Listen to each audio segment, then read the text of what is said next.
ஒரு வேலை எப்படி ஐடியாவாக செய்யணுன்றது எக்ஸ்பீரியன்ஸ் இருந்தால் தான் செய்ய முடியும். 2000 வச்சு ஓட்ட மாட்டோம். மனசார கூட இந்த எக்ஸலேட்டரை ஃபுல்லாக அழுத்த மாட்டேன் சார். பூமும் மறைச்சிட்டது, பக்கெட்டும் மறைச்சிட்டது. அப்படியே இந்த விரல் மாத்திரம் அந்த பக்கெட்டுக்கு பின்னாடி இருக்கும் பட்டைங்க. அது கரெக்டாக அந்த விரலை அப்படியே துண்டா அப்படியே கிள்ளி எடுத்த மாதிரி விழுந்து போச்சு. ஃபேன் பெல்ட் கட்டாச்சுன்னு வச்சுக்க, வண்டி டெம்பரேச்சர் ஆகும். அது ஒரு நேரம் ஆட்டோமேட்டிக்காக ஆஃப் ஆகிடும். வண்டி புது வண்டி, பழைய வண்டியில் ஆஃப் ஆகாது, இன்ஜின் சீஸ் ஆகிடும். இப்போ ஸ்விங் பண்ணுறோன்னு வச்சுக்க, பக்கெட்டு கரெக்டாக ஒருத்தவங்க வருவான் பக்கத்தில், அப்படியே நம்ம அவனை மறைச்சிடும். இந்த பூமும் மறைச்சிடும். இப்போ நாங்கள் கிட்டாச்சி இப்படி ஓட்டும் போல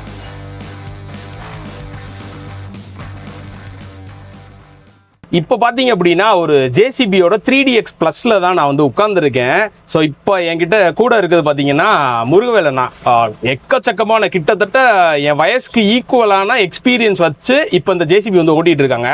ஸோ அவங்கக்கிட்ட இந்த வண்டி எப்படி இருக்குது, என்னெல்லாம் பண்ணுது, ஒரு ஆப்ரேட்டர் பண்ண வேண்டியது பண்ணக்கூடாது, இதெல்லாம் பற்றி கேட்டு தெரிஞ்சுக்க போகிறோம். ஸோ மறக்காமல் சேனலை சப்ஸ்கிரைப் பண்ணிட்டு வீடியோ பாருங்கள். எல்லாருக்கும் வணக்கம். நான் உங்கள் செல்வா. மெகா மிஷின் சேனலுக்கு உங்களே அன்புடன் வரவேற்கிறேன். அண்ணா உங்க பேரு, என்ன வண்டி ஓட்டுறீங்க, எக்ஸ்பீரியன்ஸ்? முருகவேல் சார் பேரு. நாங்கள் கடலூர் டிஸ்ட்ரிக்ட். சரிண்ணே. 32 வருஷமா ஓட்டுறோம் சார். ஒரு வருஷம் ஓட்டல, 31 வருஷமா ஓட்டுறோம். ஃபாரின்ல ஒரு 15 வருஷம், குவைத்தில் ஒரு 10 இயர், ஒமானில் ஒரு 5 இயர்.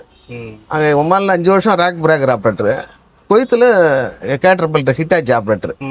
ஹிட்டாச்சி வீல் ஓட்டர், ஃபோர்க் லிஃப்ட். இங்கே இப்போ இந்தியாவில் வந்து 16-17 வருஷம். சவுத் இந்தியா, ஆந்திரா, கர்நாடகா, கேரளா, இதெல்லாம் இங்கே 17 வருஷமாக ஓட்டின்னு இருக்கேன். சரி சரி சரி. ஹிட்டாச்சி ஓட்டுவோம், ஜேசிபி ஓட்டுவோம். இப்போ என்ன வண்டி? இப்போ ஜேசிபி சார். இப்போ வந்து 3DX புது வண்டி. வண்டி சக்ஸஸான வண்டி, நல்ல வண்டி. ஓனர் என்கிட்ட கேட்டாப்புல எந்த வண்டி எடுக்கலான்னா இந்த ஜேசிபி எடுங்க தான். நாங்கள் எங்களுடைய ஆப்ரேட்டருடைய அப்ரோச்சே வந்து ஜேசிபி தான் ஃபஸ்ட்டு. அப்புறம் ஓனருடைய சாய்ஸ் எது அமௌண்ட் கம்மியாக இருக்கும் வேறு அவங்க ஓனர் சாய்ஸ். ஆனால் ஆப்ரேட்டருடைய சாய்ஸ் வந்து ஜேசிபி தான். ஆமாம், அந்த கம்பெனி தான் சொல்லுவோம் நாங்கள் ஃபர்ஸ்ட். ஏன் ஜேசிபி? இந்த வந்து இது வந்து சக்ஸஸ் வண்டி சார். ஃபர்ஸ்ட் ஃபெயிலியராக இருந்தாலும் இப்போ சக்ஸஸ் ஆகிட்டாங்க. ஒரு வருஷம் அதுக்கு தகுந்த மாதிரி அவங்க ஆப்ரேட்டர்கிட்ட ஒப்பீனியன் கேட்பாங்க. கம்பெனி ஆப்ரேட்டர் ஒரு அது வெப்சைட்லேயே இருக்குது. உங்களுடைய ஐடியா எப்படின்னு நம்மளோட ஐடியாலஜி கேட்பாங்க கம்பெனி. அதுக்கு தகுந்த மாதிரி அவங்களுக்கு ஆப்ரேட்டருக்கு பெஸ்ட்டு ஐடியா கொடுத்து அவங்களுக்கு பரிசு கொடுக்குறாங்க ஜேசிபி கம்பெனியில். அப்படி தான் சக்ஸஸ் ஆனது ஜேசிபி. அதுவும் இல்லாத அவங்க அப்போ இன்றைக்கி வேறு கம்பெனி மார்க்கெட்டில் இன்றைக்கி இவங்க தான் ஃபஸ்ட்டு இருக்காங்க. வேறு கம்பெனி எதுவும் ஃபஸ்ட்டு கிடையாது. ஃபஸ்ட்டு இடத்துல ஜேசிபி தான். இப்போ அண்ணா நீங்கள் நிறைய வண்டி ஓட்டியிருப்பீங்க. இந்த புல்லு, டாட்டா, என்னென்னமோ வண்டி வந்துருச்சு, எல்லாமே ஓட்டியிருப்பீங்க. ஏன் வந்து ஜேசிபி பெஸ்ட்னு சொல்றீங்க? அதோட அது ஆப்ரேட்டருக்கு இப்போ உண்மையிலுமே நாங்கள் ஹெல்ப்பராக இருந்து வண்டி கற்றுக்கினதுனால எனக்கு வந்து ஜேசிபி தான் எனக்கு வந்து ஓட்டுறதுக்கு எங்களுக்கு கம்ஃபர்டபுளாக இருக்குது. எங்களுக்கு ஜேசிபி ஒர்க் பண்ணுறதுக்கு நம்மளுக்கு வேலை செஞ்சாலும் அருமையாக ஒரு எய்ம் பண்ணி ஒரு வேலை செய்யணும்னா ஜேசிபி அதுக்கு பெஸ்ட்டாக இருக்குது. வேறு கம்பெனி நம்ம வேறு வண்டியில் அது ரிப்பேர் ஆகிடுது, வேலை செய்ய முடியல. ஆனால் ஒரு ரிப்பேர் கண்டினியூ ஆகுது. மற்ற இதில் சக்ஸஸ்ன்னு ஒரு வண்டி இல்லை, ஜேசிபி தான் சக்ஸஸ். ஒரு ஆப்ரேட்டர் அதிக ஃபஸ்ட்டு சாய்ஸே ஜேசிபி தான் சார். வேறு வண்டி சாய்ஸ் பண்ணுறாங்கன்னா அவங்க வந்து எனக்கு இப்போ என்னை பொறுத்தளவுக்கு சொல்கிறான். ஆனால் என்ன இப்போ நான் இத்தனை வருஷமாக எக்ஸ்பீரியன்ஸ் இருக்குனால சொல்கிறேன், ஜேசிபி தான் எனக்கு பெஸ்ட்டாக தெரியுது. வேறு வண்டியெலாம் நம்மளுக்கு கம்ஃபர்டபுளாக கிடையாது. அது நம்மளுக்கு ரிப்பேர் ஆகுனா இல்லைன்னு சொல்ல, அடிக்கடி ஆகக்கூடாது. அதுதான் இதில் அந்த டென்ஷன் கிடையாது. ஆப்ரேட்டர் ஜேசிபியில் அந்த டென்ஷன் இல்லை. ஆனால் இந்த ஜேசிபியில் உங்களுக்கு பிடிச்ச விஷயம்னா என்னென்ன? எங்களுக்கு பிடிச்ச விஷயம் இல்லை இதில் ஒன்றும். அதில் இந்த வண்டி நம்ம ஓட்டுறதுக்கு எதுவும் அவ்வளோ சீக்கிரமாக ரிப்பேர் ஆகாது சார். கரெக்டாக நல்ல எக்ஸ்பீரியன்ஸ் ஆப்ரேட்டர் வச்சு ஓட்டினா நல்ல மெயின்டெனன்ஸ். நல்ல அவங்களும் மேனேஜ்மெண்ட்டும் நல்ல பார்க்கணும். அது ஆப்ரேட்டரும் அங்கே வந்து அவங்களும் கரெக்டாக பொறுப்பாக பார்த்துக்கணும். வண்டி எங்களுக்கு பொறுத்தளவுக்கு இத்தனை வருஷம் எக்ஸ்பீரியன்ஸ். ஏன்னா என் கையிலாம் எதுவும் அதிகமாக வண்டி ரிப்பேர் ஆனது கிடையாது. என்ன ரஃப் யூஸ் அந்த ஆப்ரேட்டர் என்ன ரொம்ப கஷ்டமான வேலையை நாங்கள் அதை ஐடியாவாக செய்வோம். ஏன்னா எக்ஸ்பீரியன்ஸ் இருக்கு. எக்ஸ்பீரியன்ஸ் இல்லைன்னா அவன் போட்டு வண்டியை காட்டுத்தனமாக அடிச்சு ரிப்பேர் தான் ஆகும். ஒவ்வொரு பில்டிங் உடைக்கிறோம், அதில் கம்பி நீட்டின்னு இருக்கு. நாங்கள் ஆப்ரேட்டர்னா அந்த கம்பி அவசரப்பட்டு புது எக்ஸ்பீரியன்ஸ் கம்மியாக இருக்கிற ஆப்ரேட்டர் வந்து பொண்ணு மாட்டான் பண்ண அடிச்சு பூமில் அடிச்சிடுவோம். அந்த சிலிண்டரில் கம்பி அடிச்சுன்னா கிராக் விழுந்தா சீல் போயிடும். அதாவது ரிப்பேர் ஆகுதுன்னா ஒரு ஆப்ரேட்டர் மிஸ்டேக்காக தான் இருக்கும். எக்ஸ்பீரியன்ஸ் ஆப்ரேட்டராக இருந்தால் அது வராது. அந்த எக்ஸ்பீரியன்ஸ் கம்மியாக இருந்தாலும் ஓரளவுக்கு அது வண்டியெலாம் நம்ம பார்த்தா ரிப்பேர் ஆனவே இது ஆப்ரேட்டர் கம்ப்ளைண்ட்டா இல்லை வண்டி கம்ப்ளைண்ட்டான்னு தெரிஞ்சுக்கும். கண்டுபிடிச்சிருக்கோம் வேலையினால பிரச்சனையா அதுன்னு எங்களுக்கு தெரியும். ஒரு வேலை எப்படி ஐடியாவாக செய்யணுன்றது எக்ஸ்பீரியன்ஸ் இருந்தால் தான் செய்ய முடியும். எக்ஸ்பீரியன்ஸ் இல்லைன்னா செய்ய முடியாது. இருந்தால் டைம் ஆகும். அவங்க ஒரு எய்ம் பண்ணியிருப்பாங்க இன்ஜினியர். ரொம்ப ரிஸ்க்கான வேலையெல்லாம் ஜேசிபி வச்சு செஞ்சுருக்கேன் சார். ஆனால் நம்ம எக்ஸ்பீரியன்ஸ் ஆப்ரேட்டர் ஓட்டோன்னா ஐடியா எங்களுக்கு இருக்கும், பக்காவாக செஞ்சு கொடுத்து வரும். ஒரு காலம் கூட எடுக்கிறதா இருந்தாலும் உள்ள பில்டிங் உள்ள கடைகால் ஒரு எக்ஸ்டெண்ட் பண்ணுவாங்க. எவ்வளோ மரம் இருக்கும், அது இருக்கும், எந்த இதுவும் டச் ஆகாத ஒரு ஐடியா பண்ணி இந்த அதை எக்ஸ்பீரியன்ஸு நம்ம கிங் போஸ்ட் அட்ஜஸ்ட் பண்ணி செஞ்சுப்போம். இடம் நெருக்கடியாக இருந்ததுன்னா இடம் நெருக்கடியாக இருந்ததுன்னா இப்போ சென்டராக இருக்க இதை வச்சு செஞ்சு வந்துடும். இந்த டக்குனு இதை வச்சு எவ்வளோ குறுகிய இடமா இருந்தாலும் இது எப்படி இதை மாத்திரம் அட்ஜஸ்ட் பண்ணி செஞ்சுட்டு வந்துடுவோம். ஆமாம், அதுதான். இங்கே வந்து நாளே ஒரு 90 வீடுக்கு கடைகள் எடுத்திருக்கேன். பெரிய பெரிய அப்பார்ட்மெண்ட்டுக்கும் 45 காலம் அதெல்லாம் எடுத்திருக்கேன். அதெல்லாம் ஒர்க் பண்ணியிருக்கேன். 3 மேக்ஸிமம் மினிமம் தான் சார் இங்கே ஓடும் 3 ஹவருக்குள்ள. அந்த 3 ஹவருக்குள்ள அந்த வேலையை முடிக்கணும். எக்ஸ்பீரியன்ஸ் இருந்தால் தான் முடியும். எக்ஸ்பீரியன்ஸ் இல்லாத முடிக்க முடியாது. அவன் டைம் அவன் பார்த்து அவன் கற்றுவான். அவன் ஒரு எய்ம் பண்ணியிருப்பான் பார்ட்டி. அவங்களுக்கு தெரியும் எவ்வளோ வேலை செஞ்சுருப்பாங்க. 3 ஹவருக்குள்ளே இந்த வேலையை முடிக்கணும். அது குயிக்காக முடிக்கிறது தான் எக்ஸ்பீரியன்ஸ் தான் முடியும். எக்ஸ்பீரியன்ஸ் இல்லைன்னா முடியாது. வண்டி அது மாதிரி ஹெவி லைசன்ஸ் இருக்கணும். இங்கே ரொம்ப ரஃப்பான ஏரியா, டிராஃபிக் ஆகிறான ஏரியா. இந்த ஏரியா லைட்டாக டச் ஆனாலும் ரோடு சின்ன ரோடு தான், அவுட்டர்லாம். அவங்க பின்னாடி வரவங்களுக்கும் வழி கொடுக்கணும். இந்த நம்ம போகிறது கரெக்டாக போகணும். ஒரு ஆளை டச் பண்ணிட்டாலும் ஹெவி லைசன்ஸ் இருந்தால் தான் நம்ம இன்சூரன்ஸ் கிளைம் பண்ணிக்கலாம். ஹெவி லைசன்ஸ் இல்லாத இன்சூரன்ஸ் கிளைம் லைசன்ஸ் என்ன தேவை? ஹெவி லைசன்ஸ் ஹெவி தான் வேணும். இதுக்கு வந்து ஹெவி என்ன இப்போ 7 டன் 6.25 7 டன் ஆகிட்டுது. 7 டன் 4 டன்னுக்கு மேலே இருந்தால் ஹெவி தான். ஆமாம். ஆனா இப்ப அதிகமா இதுல பூம் யூஸ் பண்ணுவீங்களா இல்லாட்டினா லோடர் யூஸ் பண்ணுவீங்களா? லோடரும் வேலை இருக்கும். ஒரு 2 நம்ம மனுஷனுக்கு எப்படி கை கால் இருக்கோ அதே மாதிரி தான் சார். ஃப்ரண்ட் பைக்கிட்டு பேக் பைக்கிட்டு வேலை இருந்தால் ஃப்ரண்ட் பைக்கிட்டும் செஞ்சு ஆகணும். ஒரு சில இடம் மண்ணு கெடுக்கும், அதை தள்ளிட்டு தான் நம்ம இதெல்லாம் ஒர்க் பண்ண முடியும். இது ரெண்டுமே இதுக்கு வேலை இருக்குன்னா அதுக்கும் வேலை இருக்கும். ரெண்டுக்கும் வேலை இல்லாத வேலை இருக்காது. ஆமாம். இப்போ இந்த 2 பக்கெட் ஒரே நேரத்தில் ஒர்க் ஆகுமா? ஒரு 2 பக்கெட் ஒரே நேரத்தில் ஒர்க் ஆகாது சார். இப்போ பேக் பக்கெட் யூஸ் பண்ணினா அது ஒரே டைமில் ஆப்ரேட் பண்ண முடியாது ரெண்டையும். வண்டி பேக் பக்கெட் வேலை செஞ்சீங்கன்னா ஃப்ரண்ட் பக்கெட் இதை லிவரை தூக்கி ஃப்ரண்ட் பக்கெட் தூக்கிட்டு தான் அந்த வண்டியை தள்ள முடியும், ஃபார்வேர்டு போக முடியும். அதே மாதிரி ஃப்ரண்ட் பக்கெட் தூக்கிட்டு தான் பின்னாடி இழுக்க முடியும் வண்டியும். அதான் அந்த தனித்தனியாக தான் ஒர்க் பண்ணுறதுக்கு நல்லா இருக்கும். ஃப்ரண்ட் பக்கெட்னா ஒன்று ஃப்ரண்ட் பக்கெட் லோடிங்கு, டிராக்டருக்கோ லாரிக்கோ மண்ணு லோடிங் பண்ணுறது ஃப்ரண்ட் பக்கெட்டு. அப்போ பேக் பக்கெட்டுக்கு வேலை இல்லை. ஆமாம். பேக் பக்கெட் வேலை இருந்துன்னா அந்த பேக் பக்கெட் வேலை மாத்திரம் தான். ரெண்டுக்கும் ஒரே டைமில் செய்ய முடியாது. ஆமாம். எப்படி இந்த கடக்கல் இது வந்து சீட்டு வந்து 3C ஷிஃப்ட்டு. ஆமாம், இது சுத்தம். அதனால தான் இந்த லிவர் ஃப்ரண்ட் பக்கெட்டுக்கு இந்த லிவருக்கு இந்த அட்ஜஸ்ட்மெண்ட் வச்சிருக்காங்க. இந்த அட்ஜஸ்ட் பண்ண ஆட்டோமேட்டிக்காக எப்படி திரும்பிக்கும் இந்த பக்கம். அதுதான். ஆனா இப்போ இந்த கடக்கல் தூக்குறேன்னு சொன்னீங்கல்ல, எவ்வளோ ஆர்பிஎம்ல ஒர்க் பண்ணுவீங்க? ஆர்பிஎம் மேக்ஸிமம் சார் நான் 1700 800 2000லாம் வச்சு ஓட்ட மாட்டோம். ஆர்பிஎம்ன்றது நம்மளுக்கு நாங்கள் வந்து மனசார கூட இந்த எக்ஸலேட்டர் ஃபுல்லாக அழுத்த மாட்டோம் சார். வேலைக்கு தகுந்த மாதிரி அழுத்துவோம். அதுதான் இந்த நம்ம இந்த வண்டி இந்த வரைக்கும் இப்போ 2 மாதம் ஆகுது. எவ்வளோ ரஃப்பான யூஸ்லாம் பண்ணியிருக்கோம், ஆனால் கரெக்டாக ஆப்ரேட் பண்ணுவோம். அதனால தான் இப்போ நிறைய பார்த்தா பில்டிங் உடைக்கிற இடத்துல கம்பி கல் டயர் அடி போடாது. நேக்காக பொறுமையாக ஃபர்ஸ்ட் கீர் போட்டு தான் ஃப்ரண்ட் பைக்கிட்டு ஒர்க் பண்ணும். செகண்ட் கீர் வேணால் நம்ம ரன்னிங்கு யூஸ் பண்ணிக்கலாம். ரன்னிங்கு ஆன கீரு, செகண்ட் கீரு, தேர்டு கீரு, ஃபோர்த் அதோட சரி. இது இருக்கு பாருங்க, இந்த ஃபர்ஸ்ட் கீரில் தான் ஃப்ரண்ட் பைக்கிட்ட ஒர்க் பண்ணும். இதுதான் பெஸ்ட்டு. அப்போ தான் வண்டிக்கு லைஃபு எந்த மைலேஜும் கரெக்டாக இருக்கும். நீ செகண்ட் கீரை போட்டு அழுத்தினா மைலேஜ் டீசல் அதிகமாக வரும். இப்போ எவ்வளோ மைலேஜ் கிடைக்கும்? எங்களுக்கு வந்து 3 லிட்டரு சார். 3.25 லிட்டரு. 1 மணி நேரத்துக்கு 3 லிட்டர் தான் சாப்பிடுது. இது 3 லிட்டர் தான் சாப்பிடுது. மற்ற வண்டியெல்லாம் அது எனக்கு அது வருஷத்துக்கு தகுந்த மாதிரி சார். அதிக வருஷம் ஆயிருந்ததுன்னா அது 5.5 லிட்டரு சாப்பிடும், 6 லிட்டரும் சாப்பிடும். ஆனால் இது வந்து 3 லிட்டரு பேக் பைக்கெட்டுக்கு 3 லிட்டரு, ஃப்ரண்ட் பைக்கெட்டுக்கு 3 லிட்டரு. இப்போ மற்ற வருஷத்து பழைய வண்டியெல்லாம் பார்த்தீங்கன்னா ஃப்ரண்ட் பைக்கெட்டுக்கு ஒரு மாதிரி இருக்கும் டீசல், பேக் பைக்கெட்டுக்கு ஒரு மாதிரியா இருக்கும். ஃப்ரண்ட் பைக்கெட்டுக்கு டீசல் ஜாஸ்தியாக எடுக்கும். சரிண்ணா. அண்ணா இப்போ இந்த வண்டியை டெய்லி எடுத்து வேலை பார்க்குறீங்க அப்படின்னா என்னெல்லாம் செக் பண்ணுவீங்க? இன்ஜின் ஆயில் செக் பண்ணுவோம். வண்டியில் ஃபர்ஸ்ட் வண்டி ஒரு ரவுண்டு வருவோம் சார். எல்லாம் பேட்டரி இதுலேருந்து எல்லாம் ஒரு ரவுண்டு செக் பண்ணிட்டு தான் அப்புறம் வண்டியை ஸ்டார்ட் பண்ணி ஆரம்பிப்போம். இன்ஜின் ஆயில், ரேடியேட்டரு இதெல்லாம் பார்த்துட்டு தான் லெவல் பார்த்துட்டு தான் ஆரம்பிப்போம். இப்போ பின்னெல்லாம் செக் பண்ணுவீங்களா? பின்னெல்லாம் எதுவும் செக் பண்ணுறது இல்லை சார். பின்னு வந்து ஆட்டோமேட்டிக்காக தேஞ்சிருந்தா கிரிசி அடிக்காதே விட்டு சில ஆப்ரேட்டர் ஓட்டுறோம். அது தப்பு. நீ நம்ம வந்து ஒரு மனசாட்சியாக இருக்குன்னா நாங்கள் வந்து அதை கரெக்டாக அது கிரிசி ஆள் ஹெல்ப்பர் வைக்கிறாங்க, வைக்கல நாங்களே கிரிசி சவுண்டு வந்து அடிச்சு விட்ருவோம். இறங்கி ஒரு முறை அடிச்சிடுவோம் கிரிசி. அதுதான் நம்ம ஒரு மனசாட்சிக்கு. நம்ம ஓட்டுற வண்டியை இன்னைக்கு ஓடினா தான் எனக்கு வருமானம். ஏதாவது ரிப்பேர் ஆகி போச்சுன்னா அது நம்மளால ஆனதாக இருக்கக்கூடாது. அது ரொம்ப ரொம்ப முட்டாள்தானம். அதுக்கு நம்மளே அது இறங்கி அதுல இருந்தா ஒரு 10 நிமிஷம் சார் கிரிசி அடிக்கல, அதனால நாளைக்கு ஓனருக்கும் நெல்லுது, நம்மளுக்கும் நெல்லுது. நீங்க எத்தனை நாளைக்கு ஒரு தடவை கிரீஸ் அடிப்பீங்க? கிரீஸ் வந்து வண்டி ஒர்க் பண்ணா டெய்லி அடிப்பேன் சார். டெய்லி? ஆமா, ஒர்க்கிங் இல்லைன்னா அடிக்க மாட்டோம் கிரீஸ். மாட்டீங்க? ஆமா, எப்படியும் ஒர்க்கு கண்டினியூவா இருக்கும்.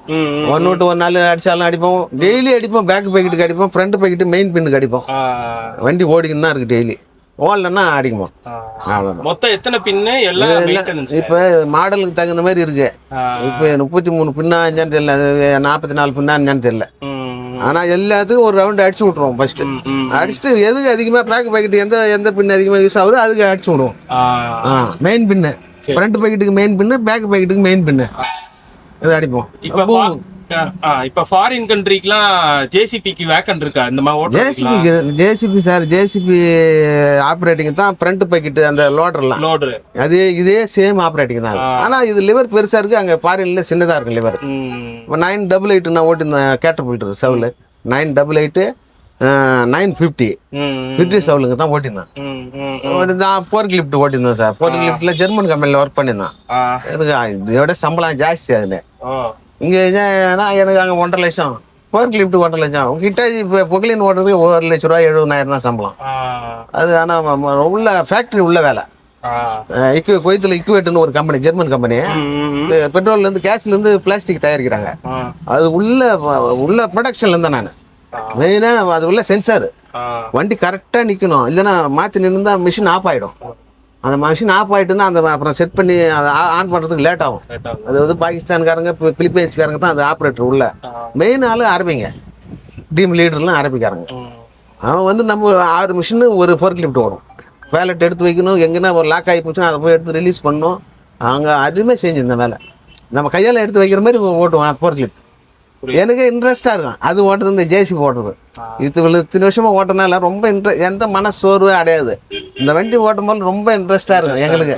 சில பேர்ல இந்த சங்கடப்பட்டு அப்படிலாம் நான் இன்ன வரைக்கும் கிடையாது. எந்த வண்டி கொடுத்தாலும் அந்த வண்டி ஓட்டி இருந்தனால எனக்கு அந்த வண்டி எந்த வேலை எந்த ஓட்டுவேன் செய்வேன். ஜேசிபிலையும் போய் எந்த வேலை நான் போய் பார்ப்பேன். அதிகமாக சேத்துல டயர் இறங்கக்கூடாது. நம்ம டயர் பேக் வெயில் ஃபுல்லா முழுகக்கூடாது சேத்துல ஓட்டும் போல. அது கொஞ்சமாவது டயர் அந்த டயர் இருக்குல்ல ரவுண்டு அந்த பக்கம் பாருங்க, அந்த டயர் சேரு ஃபுல்லா இறங்கக்கூடாது. இறங்கினா அந்த இடத்துல ஓட்டக்கூடாது. ஓட்டினா நீ சேத்த வாரி ஃபேன் பெல்ட்டில் விடும். இந்த டயருக்கு கீழே சேரு வண்டி இறங்க பார்த்து இழுத்து ஃபேன் பெல்ட் இழுத்து உள்ள விட்டுரும் தண்ணி. ஃபேன் பெல்ட் கட் ஆச்சுன்னு வச்சுக்க வண்டி டெம்பரேச்சர் ஆகும். அது ஒரு நேரம் ஆட்டோமேட்டிக்காக ஆஃப் ஆகிடும் வண்டி. புது வண்டி பழைய வண்டியில் ஆஃப் ஆகாது, இன்ஜின் சீஸ் ஆகிடும். அது ஓனருக்கு மெசேஜ் போகும், இவ்வளோ டெம்பரேச்சர் ஆகுது, வார்னிங் வருது, நீ என்ன பண்ணுறோன்னு அவரு கால் பண்ணுவார் ஆப்ரேட்டருக்கு. அந்த மாதிரி வச்சிருக்காங்க இதில் எல்லாமே ஃபோன்லேயே வந்துடும். ஆமாம், அதில் எல்லாமே அவங்க லைவ் சாட்டு. இவங்க இந்த ஜேசிபி கம்பெனிக்காரங்க டீலருக்கு போகும் மெசேஜ்.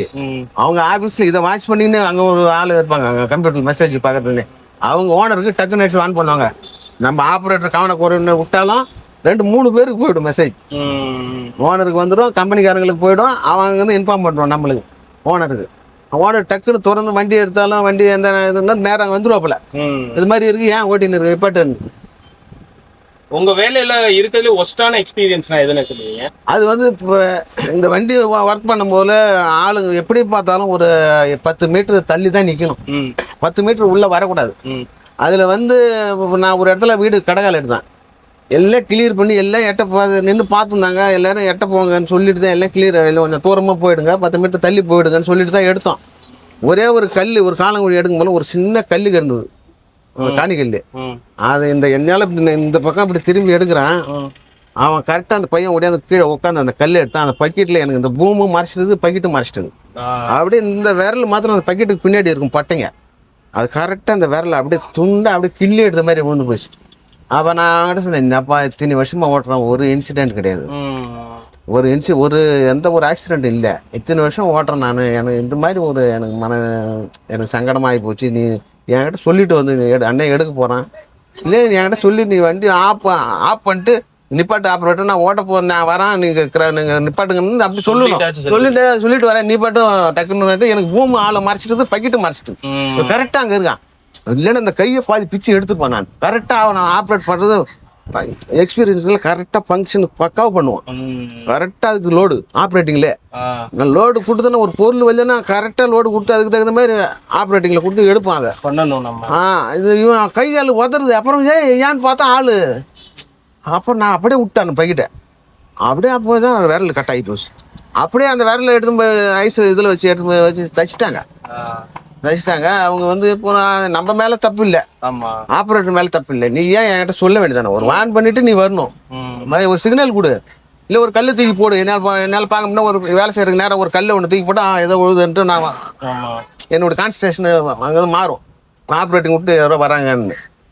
இப்போ ஹிட்டாச்சி ஓட்டும்போது அப்படி தான். இப்போ ஸ்விமிங் பண்ணுறோன்னு வச்சுக்க, பக்கெட்டு கரெக்டாக ஒருத்தன் வருவான் பக்கத்தில், அப்படியே நம்ம அவனை மறைச்சிடும், இந்த பூமும் மறைச்சிடும். இப்போ நாங்கள் ஹிட்டாச்சி இப்படி ஓட்டும் போல வண்டி ஓட்டுறதே பெரிய ரிஸ்க்கு தான். ஆனால் மேக்ஸிமம் நம்மளுக்கு கிளியர் சேஃப்டி இப்போ அந்த பேரிகேட்லாம் வைப்பாங்க சார், எல்லாம் வச்சுக்கிட்ட பிறகு தான் ஒர்க் பண்ணுவோம். இப்போ வெளிநாட்டிலலாம் ஃபாரின்லலாம் அது உள்ளே ஒர்க் பண்ணக்கூடாது. எக்ஸிபிஷன் பண்ணுறதுலாம் அவன் சேஃப்டி பேரிகேட் கட்டி சேஃப்டி அவன் அதுக்குன்னே ஒரு டிபார்ட்மெண்ட் இருக்கும் ஃபாரின்லலாம். இங்கே இப்போ தான் இந்தியாவில் இந்த சேஃப்டி பர்ஃபார்மன்ஸ் எல்லாம் இப்போ தான் வருது, அதுக்கு முன்னாடிலாம் இல்லை. இன்னைக்கு இதை இப்போ டாட்டாவில் ஒர்க் பண்ண 1.25 வருஷம் பக்கா சேஃப்டி வந்து இன்ட்ரடக்ஷன். நம்ம ஹெல்மெட்டு, கிளாஸு, ஷூவு, சேஃப்டி கவரால் எல்லாம் வந்து செக் பண்ணுவாங்க. ஃபாரின்லேயும் அப்படி தான். ஏதோ ஒன்று இருந்ததுன்னா அதை வந்து சேஃப்டி வந்து பிடிச்சா நம்மளுக்கு பெனால்ட்டி அடிப்பாங்க. ஃபஸ்ட்டு ஒரு ஒரு எல்லோ கார்டு, ரெட் கார்டு கொடுப்பாங்க. லாஸ்ட்டாக ஃபைனலாக கேட் பாஸை கேன்சல் பண்ணிவிடுவாங்க. சொல்ல கேட்க நீ உன்னோட மிஸ்டேக், ஓவர் கான்ஃபிடென்ஸ். நான் அவங்களுக்கு சேஃப்டி மீட்டிங் வைக்கிறோம், வீக்லி மீட்டிங் இருக்குது, மந்த்லி மீட்டிங் இருக்குது, டூல் பாக்ஸ் மீட்டிங் இருக்குது. ஃபாரினில் எவ்வளோ கவனக்குறைவு வந்தாலும் அந்த மீட்டிங்கு சரி பண்ணிவிடும். அவங்க படிக்க தெரியும். அந்த எத்தனை லாங்குவேஜ் இப்போ எத்தனை லாங்குவேஜ் எந்த நாட்டுக்காரங்க அதர் சிட்டிசன் ஒர்க் பண்ணாங்களோ அவங்களுக்கு தகுந்த மாதிரி சேஃப்டி மீட்டிங் வைப்பாங்க. அந்த சேஃப்டியில் எத்தனை வெரைட்டி இருக்கும். அவன் இப்போ ஹிந்திக்காரன் இருப்பான், ஹிந்தியில் பேசுவான். இங்கிலீஷ்காரங்க பிலிப்பைன்ஸ்காரங்க இங்கிலீஷ்காரங்க இருப்பாங்க, அவங்க இங்கிலீஷில் பேசுவாங்க. நம்ம தமிழ்காரங்க அதிகமாக இருக்கும், நம்ம தமிழில் பேசுகிற சேஃப்டி ஆஃபீஸரும் இருப்பாங்க. அவங்க கிளியராக புரிய வைப்பாங்க. ரொம்ப ஃபஸ்ட்டு சேஃப்டி தான், அப்புறம் தான் வேலை. அதுக்கப்புறம் தான் வேலை. இப்போ நான் இப்போ ஃபாரினில் ஒர்க் பண்ணனால இங்கே நிறைய முட்டாள்தனமான வேலைலாம் நடக்கும். நான் வந்து கரெக்டாக பார்ப்போம். ஒரு வீடு கடைக்கால எடுக்க போகிறோம், ஒரு பில்டிங் இடிக்கிறேன்னா எல்லாம் கிளியராக இருக்கா, அப்போ தான் ஒர்க்கை ஸ்டார்ட் பண்ணுவோம். எல்லாத்தையும் பார்த்ததுக்கப்புறம் தான் நீங்கள் ஸ்டார்ட் பண்ணுவோம். டக்குன்னு போய் வேலை செஞ்சிட மாட்டோம். ஏன்னாச்சும் இறங்கி ஒரு முறை பார்க்கணும், அவங்க கிட்ட கேட்கணும் எப்படி செய்யணும் என்னன்றது கேட்கணும். இப்போ நம்ம எனக்கு தான் எல்லாம் தெரியுன்ற மாதிரி ஓடும், அது ஓவர் கான்ஃபிடன்ஸ், அது இன்சிடென்ட் ஆகிறதுக்கு நிறைய சான்ஸ் இருக்கு. ஆனால் இந்த வண்டி எடுத்து இப்போ இன்வெஸ்ட் பண்ணோம் அப்படின்னா ஜெயிச்சிடலாமா? எவ்வளோ சம்பாதிக்கலாம்? நீங்கள் வந்து சார் எந்த ஒரு பிஸ்னஸாக இருந்தாலும் சரி, எதாக இருந்தாலும் பப்ளிசிட்டி ஆகணும்னா ஒரு வருஷம் ஒரு வருஷம் ஆகும். ஒரு கடையை வச்சாலும் அந்த இடத்துல ஒரு கடை இருக்குது, பெஸ்ட்டாக இருக்குன்னு அது அறிமுகம் ஆக பார்த்தா அப்போ தான் உங்களுக்கு சக்ஸஸ்ஸு. இந்த இடம் பரவாயில்ல, இவங்க வண்டி ஆப்ரேட்டர் நல்லா வேலை செய்கிறப்பல நல்லா சேஃப்டியாக செய்கிறாருன்னு போல அப்புறம் ஓனருக்கு தான் அடுத்த கான்டாக்ட் அவங்க 4 பேர்னு சொல்லுவாங்க. அதுதான் இப்போ ரீச் ஆகும். இது எவ்வளோ சம்பாதிக்கலாம் இதில் நீங்கள் நார்மலாக பார்த்தாவே 1.5 லட்ச ரூபா. நார்மலா ஆமாம், நான் வேலை கண்டினியூவாக கிடைச்சுன்னா 1.5 லட்சம் நார்மலாக சொல்கிறேன். அதிகமாக அங்கே வந்து அப்போ ஒரு நேரம்லாம் இப்போ மழை டைமில் அவ்வளோ வேலை இருக்காது. இந்த மாதிரி சீசன் டைமில் தான் வேலையே இருக்கும். அதில் தான் அவங்க ஓட்டி மழை காலத்தில் 3 மாதம் எப்படியும் 2 மாதம் நின்றும் சார். இப்போ எல்லாமே இருக்கப்பட்டவங்க எடுக்கிறது இல்லை, எப்படியே எடுத்து கொஞ்சம் சக்ஸஸ் ஆகணும்னு தான் எடுக்கிறவங்க இருக்காங்க. இதில் எக்ஸ்பீரியன்ஸ் கம்மியானவங்களும் இருக்காங்க, எக்ஸ்பீரியன்ஸ் ஆனவங்களும் இருக்காங்க. இது லேஅவுட் ஏரியானால நிறைய வேலை கிடைக்கும். நம்ம ஓனர் அவர் வண்டி எடுத்துக்கின்னு அழிவாப்பில் ஒரு லேஅவுட் இருக்குன்னா அங்கே கடைகால எடுப்பாங்க, வீடு கட்டுவாங்க, அங்கே அலைஞ்சி எங்கிட்ட வண்டி இருக்குதுன்னு விசிட்டிங் கார்டை கூப்பிட்டு வருவாப்புல, அப்படின்னா சக்ஸஸ். நாங்கள் வந்து எங்களுக்கு வண்டி மேக்ஸிமம் நிற்காது சார். ஒரு நாளைக்கு 2 மினிமம் 4 மினிமம் ஓட்டுவோம், 3 மினிமம் அடிப்போம். அது பேர் ஒரு 4 டூட்டி பார்ப்போம். ஓடிக்கிட்டே இருக்கும் வண்டி. ஆமாம், இப்போ காலையில் நாங்கள் கரெக்டாக ஸ்டாண்டுக்கு இந்த என் வண்டி தான் ஃபஸ்ட்டு வரும். 8 மணிக்கு 7:30 மணிக்கெல்லாம் வந்துடும். ஏன்னா காலையில் தான் மேஸ்திரிங்க வருவாங்க, இன்ஜினியருங்க வருவாங்க. அதனால அவங்க இப்போ லேட் ஆச்சுன்னா வரமாட்டாங்க. அவங்க ஒரு வேலை போல காலையில் போயிடணும். இப்போ ஸ்டாண்டு நின்னாலே டக்குன்னு கூப்பிட்டு. ஆமாம் ஆமாம். இந்த வண்டியை ஸ்டார்ட் பண்ணி ஒரு 4 நிமிஷம் 2 நிமிஷம் சார், 2 நிமிஷம் வண்டி என்றைக்கா இருந்தாலும் வேலை செஞ்சால் ஒரு 4 நிமிஷம் வண்டியை ஐடியில் விட்டு தான் ஆஃப் பண்ணணும். வண்டியை நிப்பாட்ட போகிறோம் நம்மள. வண்டியை ஸ்டார்ட் பண்ணாமல் இந்த ஒரு சவுண்டு வரும். இந்த சவுண்டு ஏன்னா அது டீசல் லோட் ஆகுது. இப்போ முன்னாடி இந்த மாதிரி இல்லை, இப்போ பம்பு டீசல் லோட் ஆகும். அந்த லோட் ஆச்சுன்னா அந்த சவுண்டு நின்றும். அப்போ தான் ஸ்டார்ட் பண்ணணும். புது மாடலில். பழைய மாடலில் அது பிரச்சனை கிடையாது, அந்த லோட் ஆகிற சிஸ்டம் இல்லை டீசல். இதில் வந்து லோட் ஆகும். அதே இப்போ நின்று லோட் ஆகிட்டுது. சவுண்டு இது பண்ணதுக்கப்புறம் தான். ஆமாம், அந்த பீப் சவுண்டு அது நின்று பிறகு தான் வண்டி ஸ்டார்ட் பண்ணணும். ஸ்டார்ட் பண்ண உடனே ரேஸ் வைக்கக்கூடாது. ஒரு 3 நிமிஷம் 4 நிமிஷம் ஐடியில் விடணும். அப்போ தான் இன்ஜின் ஆயில் சர்க்குலேஷன் ஆகும். இப்போ அப்போ டக்குன்னு இது பண்ணால் அது சரி வராது, எல்லாமே அடி வாங்கும். பக்கெட் ஆபரேஷன் மட்டும் காமிச்சிருக்கீங்களா? ஆப்ரேட்டிங் தூக்குறது இது சார், இது இங்க பாருங்க, இது ஃபுல்லா இப்படி மேல தூக்கணும், இப்படி கீழே இந்த பக்கம் நம்மளுக்காக இழுத்தா மேல தூக்கும், அப்படியே கீழே அப்படியே ஆப்போசிட்ல அழுத்தினா கீழே இறங்கும். இது வந்து லிவர் எல்லாமே இதுல ஆப்ரேட்டிங் இதுல கொடுத்துருக்காங்க. இதுல லிவர் ஆப்ரேட்டிங் சிஸ்டம் தெரியாதவங்களுக்கு முன்னாடிலாம் இல்லை, இப்போ கொடுத்துருக்காங்க. தெரியாதவங்க கூட இதை பார்த்து ஆப்ரேட் பண்ணிக்கலாம். அதே மாதிரி பேக் பாக்கெட்டும் இது 4 ஃபங்க்ஷன் சார். இதுல 4 ஃபங்க்ஷன், இதுல 4 ஃபங்க்ஷன். ஓகே.